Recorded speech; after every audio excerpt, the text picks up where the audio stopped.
Hello and welcome. This is Amhara Media Corporation Haber channel and you are watching our Tuesday update live from Bahar Dar, Ethiopia. And I am Fikrat Izodu.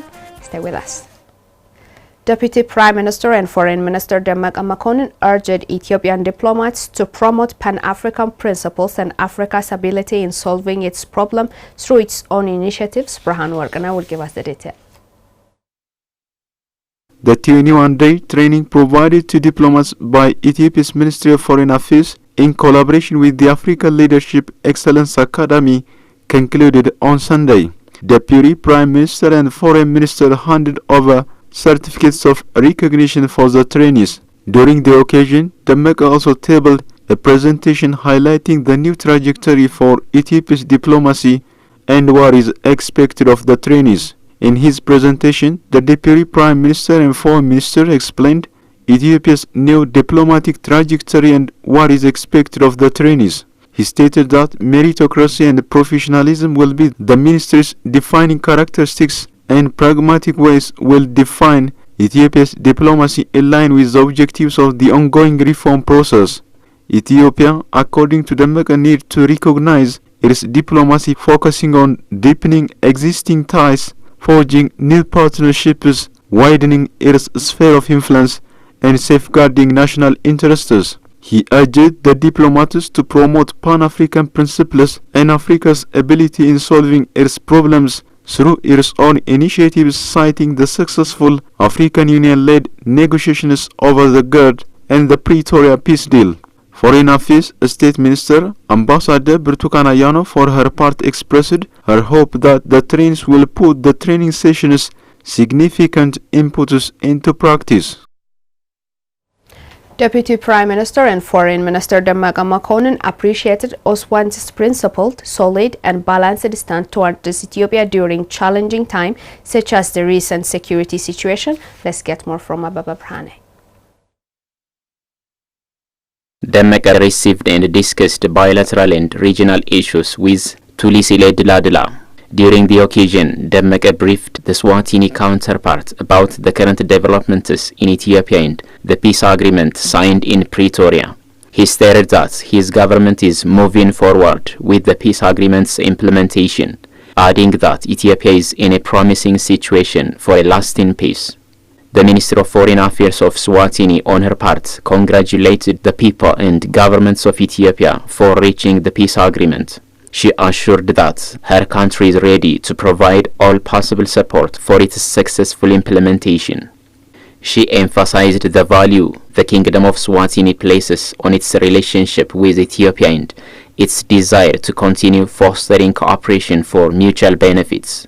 Concluding their discussion, the two foreign ministers reached an understanding to work together to strengthen bilateral friendship and strategic multilateral cooperation between Ethiopia and Swatini. Swatini has its embassy in Addis Ababa since 2004, while the Ethiopian embassy in South Africa is accredited to Swatini.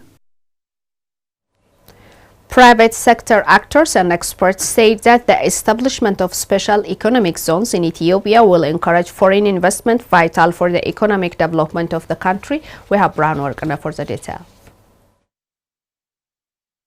The government of Ethiopia is working to strengthen international trade connectivity by establishing special economic zones. In a bid to realizing, this government is set to modify the Special Economic Zones Proclamation. The proclamation aimed at strengthening the country's drive to attract foreign direct investment, create jobs, enhance trade and productive sectors, integrate into global value chains and generate sustainable growth. Members of the private sector, actors and experts have lauded government's commitment to the establishment of special economic zones, which is believed to play a vital role in improving the export system of the country, increase foreign direct investment and create wide employment opportunities. GIZ key expert to e-governance, Elias Sawaya said, the establishment of special economic zone will undoubtedly make Ethiopia a regional hub for manufacturing and service provision for neighboring countries. It is a good step where a special economic zone allows improving service delivery and economic growth. According to him, a special economic zone will be a tool for the government in order to improve the services delivered by different branches of administration. He said China had applied this model back in the 70s, adding special economic zones has allowed rapid economic expansion in China. The country has grown from being a closed economy with little interaction beyond its borders. Sawaya said it enabled it to spread economic development across different verticals. He added that the Association of Southeast Asian Nations countries have also used the special economic zone model in order to develop their economy, industry and their regional economic missions. The special economic zones are important in the development of countries and economies in order to create zones where the economic activity will be competitive and allow for the country to develop and be able to actually produce products and services that will be used by neighboring countries. Thus, the companies who will invest within the special economic zone will be able to profit from the existing competitive labor that is available in Ethiopia, and also the government will be able to develop its labor policy in order to eradicate unemployment, actually. Mesfin Tafese and Associates Managing Director Mesfin Tadessa, who provides legal assistance to companies in industrial parks, said, "We in Ethiopia have been forming industrial parks in the past many years." The proposed proclamation, drafted with the objective to expedite the development of a special economic zone in Ethiopia, will enable the country to expand and cover industrial parks that are primarily aimed at manufacturers, especially export-oriented ones. This has been tried in various countries, especially in countries like China.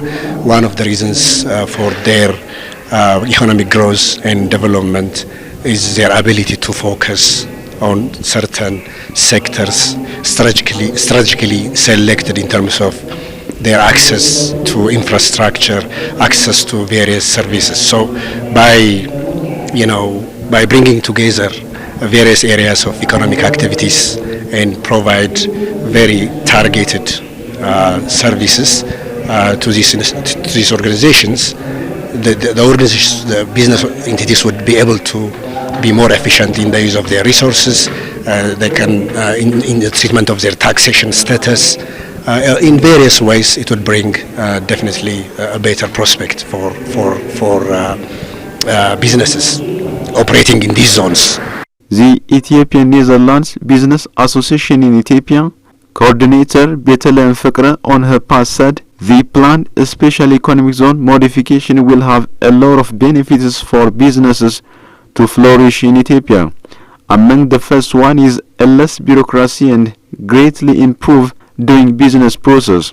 According to her, since the Netherlands is the 10th largest investor in Ethiopia and the largest in the European Union, the establishment of special economic zones will be very beneficial to Dutch businesses as well. Betlehem stated that if done well, special economic zones are a great vehicle for international trade and foreign direct investment to drive economic development. Until 2021, some 93 Dutch businesses have already invested over $1 billion in Ethiopia. It is to be recalled that Ethiopia had opened its first free trade zone in Redwa last August. The establishment of free trade zone, one of the initiatives set in the 10-year perspective development plan of Ethiopia, is aligned with the African continental free trade area, as well as realizing regional integration. There will be a lot of benefits, but I will try to mention three. The first one is we heard that there will be a separate forex regulation for those who will invest in this special zone. That would be a big up for the government, and also there will be a good benefit for our investors if it's actually being implemented. And the second one is there will be less bureaucracy. Less bureaucracy in a sense, like the difficult part of working in Ethiopia is there is a lot of government and institutions that are involved in the process. So they are mentioning there will be less institution involved in this process, which makes it less bureaucracy. So they would be good. The third part is in the whole process, having this, it will create the easy of doing business easy. So I think it would be beneficial. Ethiopian Minister of Innovation Balate Molla underscored that building a resilient infrastructure is at the core of the digital transformation agenda of Ethiopia. Modomuluye reports. On the side session entitled Best Practices and Recommendations for Digital Inclusion Through Resilient Infrastructure, ITU, was held in Addis Ababa yesterday as part of the 17th Global Internet Governance Forum. In his keynote address to the session, the Innovation Minister said creating digital equity requires creating a situation where all individuals and communities have the digital capacity. He pointed out that this digital equity is vital for full participation in the society, democracy and economy. In this regard, Balate noted that such initiatives which envision ensuring available, affordable and resilient digital infrastructure should be expanded and supported so that they can address the challenges of the least developed countries. Unless there is a coordinated effort by the stakeholders, the gap between those who have affordable access, skills and support to effectively engage online and those who do not is expanding to the worst.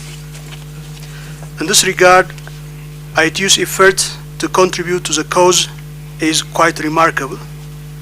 Initiatives like the Connect to Recover, which envision to ensure available, affordable and resilient digital infrastructure, should be expanded and supported so that they can address the challenge of the least developed countries. As Ethiopia has prioritized resilient infrastructure in its digital transformation agenda, the minister noted that the country has succeeded in ICT reform. However, Balate said, despite the recent significant growth of mobile and internet subscribers, significant part of the Ethiopian population still do not have access to the internet. In the last 3 years, Ethiopia has scored remarkable achievements in reforming the ICT sector. There are also efforts made in connecting schools and health facilities throughout the country, reforming the legal and regulatory environment to build a strong national digital ecosystem is also underway. We are also in the process of launching a national study to redefine the national broadband plan. Noting that Ethiopia will continue its effort to ensure a meaningful access to the internet, the minister reiterated the nation's commitment to collaborating with partners to ensure the digital transformation of Ethiopia. Matthew Harrison Harvey, Chief External Affairs and Regulatory Officer of Safaricom Ethiopia, said on his part that Safaricom is working in partnership with Ethiopian government for transforming the digital landscape of the country. Working in partnership with the government, the UN Broadband Commission and many other stakeholders to increase smartphone ownership and use in Ethiopia and also through these pilots across Africa.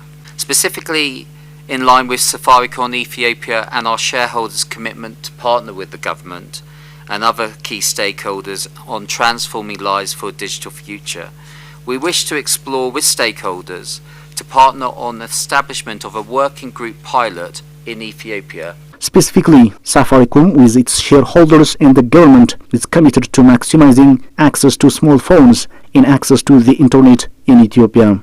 Finance and subsidy funding mechanisms, policy and regulatory decisions including investment incentives and taxation to reduce the supply chain costs and the cost of devices and smartphones to citizens, increasing digital literacy, languages and skills development. The 17th Global Internet Governance Forum, IGF, kicked off under the motto Resilient Internet for Shared and Common Future. The Under-Secretary General for Economic and Social Affairs, Lee Junwa, said the advancement of digital technology must ultimately serve the broad and sustainable development and leave no one behind. Let's get more from the report. The high-level leaders panel discussion was conducted following 17th Global Internet Governance Forum in Addis Ababa, Ethiopia. Speaking at the panel discussion, Lee Junho, Undersecretary General for Economic and Social Affairs, said advancing digital inclusion and literacy as well as enhancing and developing digital skills and competences become the United Nations top priority. The United Nations Undersecretary General described policy as the #1 problem with regards to affordable, inclusive and sustainable access to the Internet. With regard to the affordable, inclusive and sustainable access to Internet, to me, #1 issue is the policy. Whether or not we could have a sound, sustainable policy from the governments, from the member states. #2, it's a sound, sustainable intergovernmental norms governing the connectivity and the digital technology. We all knew there's a huge digital divide, but how we can bridge the gap, we can accelerate the implementation plan of the action in the global south. That's the accountability or responsibility for the multilateral organizations like UN, like all other regional bodies. The Undersecretary General also stressed the need for private and public engagement to reinforce the transformation of digital technology. Accordingly, he noted that Internet Governance Forum is a network of networks exploring solutions to connecting the unconnected population around the globe. He further stated that the United Nations supports the integration of Internet Governance Forum activities with the work of the Technology Facilitation Mechanism, which has engaged thousands of scientific and technological stakeholders. On his part, Balja Reba, Director General at Ethiopian Communications Authority, who was the panelist, said that to improve basic connectivity to the affordable and meaningful level, policymakers and regulators and other stakeholders can intervene by using tools. To improve basic connectivity to the level of affordable, meaningful connectivity, in my opinion, policymakers and the regulators and other stakeholders can intervene using tools or levers that can encourage the investment policy and regulatory programs, one of which is introducing a competition. When we introduce a competition, we can achieve quality of service, we can achieve the affordability as well as the accessibility and availability of the infrastructure. The Director General in this regard urged to introduce programs like public-private partnership and private sector involvement and increase the coverage of the network.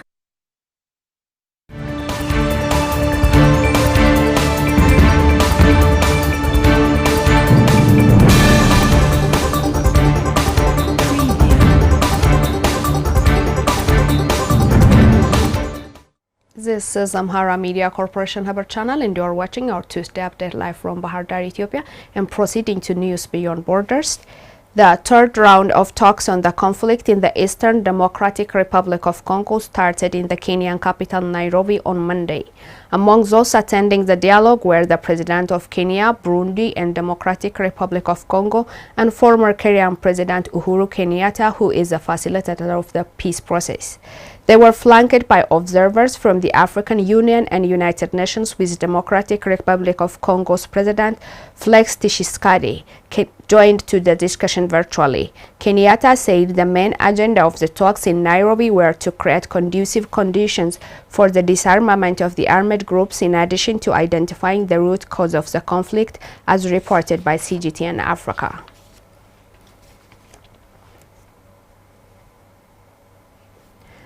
A students' union in Libya has told the United Nations that students in the country are struggling to complete their studies due to a myriad of challenges, including lack of equipment, teacher strikes, outdated curricula, and electricity cuts. While meeting a team of the United Nations support mission in Libya, representatives from the General Union of Libyan Students expressed concerns over the multifaceted challenges hampering the progression of their education in the North African country, reported by CGTN Africa.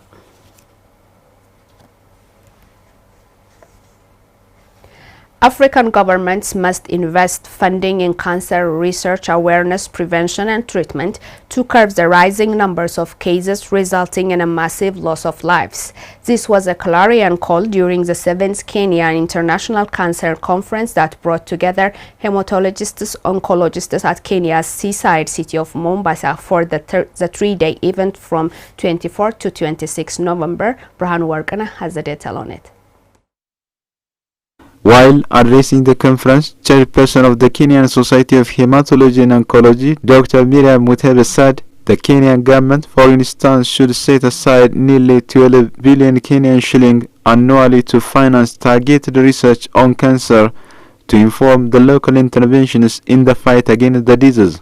Additionally, she submitted that research is a key pillar in matters of cancer control and of extreme significance in understanding the cancer burden and how patients should respond to different treatments and interventions. She mentioned that a lot of the cancer research being conducted in the East African country was not addressing challenges faced by Kenya.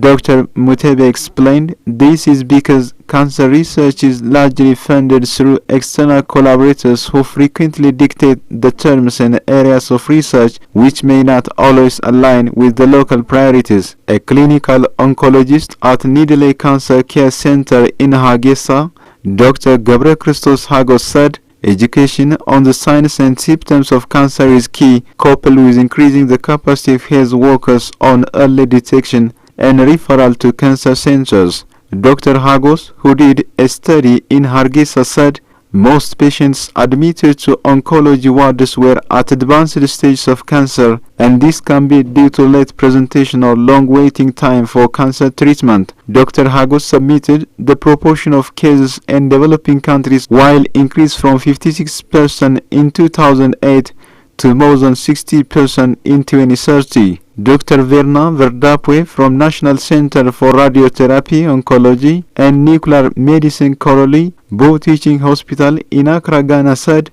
adoption of universal health coverage globally will help in cancer management.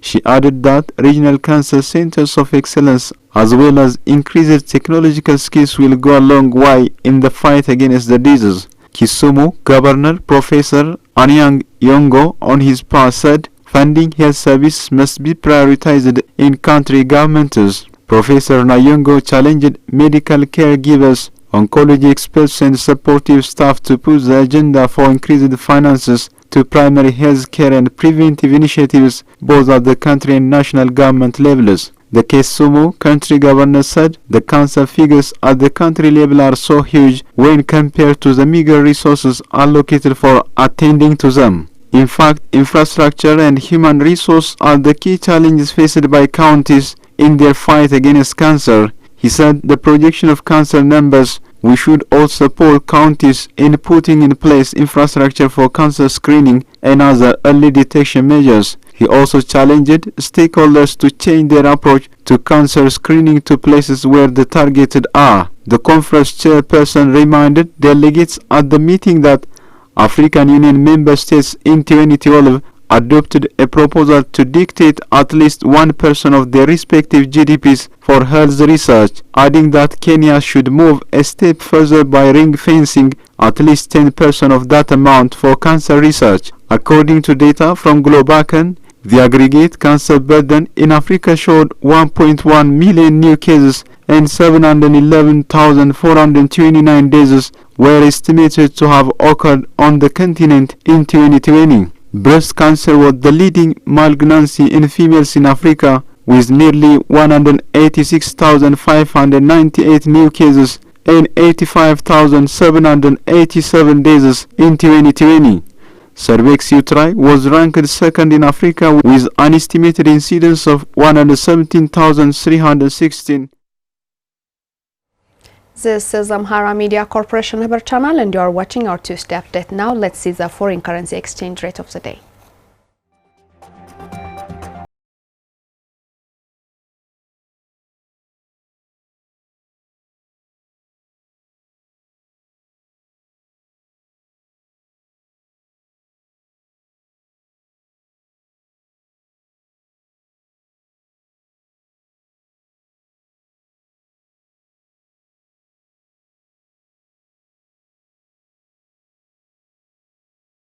This is all we got for today. I am Fikrat Zodu and you are watching our daily update live from Bahar Dar, Ethiopia. Goodbye and have a nice time.